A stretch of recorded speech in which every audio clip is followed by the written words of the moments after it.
দরিদ্রদের সুদবিহীন ঋণ এবং বেকারদের কাজ দেওয়ার কথা বলে ২০ লাখ টাকা হাতিয়ে নেওয়ার অভিযোগ উঠেছে দিনাজপুরের হিলির এক বেসরকারি সংস্থার বিরুদ্ধে।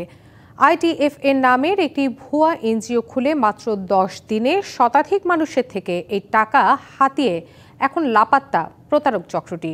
প্রতারিত হয়ে এখন দিশেহারা ভুক্তভোগীরা। সম্প্রতি দিনাজপুরের সীমান্তবর্তী উপজেলা হাকিমপুরের হিলিতে IDFN নামের একটি এনজিও অফিস খুলে কয়েকজন। এজন্য উপজেলার সাতকুড়ি এলাকার বল্টু চেয়ারম্যানের চাতালের অফিস ভাড়া নেন তারা।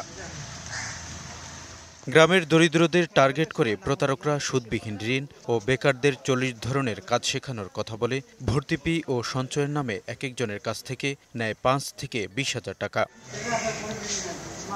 বলা হচ্ছে শতাধিক নারী পুরুষ IDNFকে প্রায় ২০ লাখ টাকা দিয়েছে, যদিও পুরোটাই ছিল প্রতারণা। টাকা দেওয়া সকলেই অভিনব এই ফাঁদে পড়ে হারিয়েছেন নিজেদের শেষ সঞ্চয়টুকু। আমাদের কাছ থেকে টাকা নিয়ে আসছে, সঞ্চয় টাকা। লোন দেওয়ার কথা ছিল, লোন দেয় নাই। ৫,০০০ করে নিয়ে ৫০,০০০ করে টাকা ছাড়বো, ওই জন্য আসে দেখি ব্যাংক নেই। প্রশাসনের কাছে অনুরোধ করব, প্রশাসন যেন এটা সুস্থ তদন্ত করে অসহায় মানুষের টাকাগুলো যেন ফেরত পায়।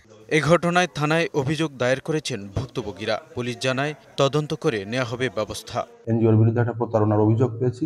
আমরা তদন্ত সাপেক্ষে ঊর্ধ্বতন কর্তৃপক্ষের সাথে আলোচনা করে আইনগত ব্যবস্থা নেব। প্রতারকদের বিরুদ্ধে দ্রুত ব্যবস্থা নেওয়ার পাশাপাশি হারানো টাকা ফেরত দেওয়ার দাবি ভুক্তভোগীদের।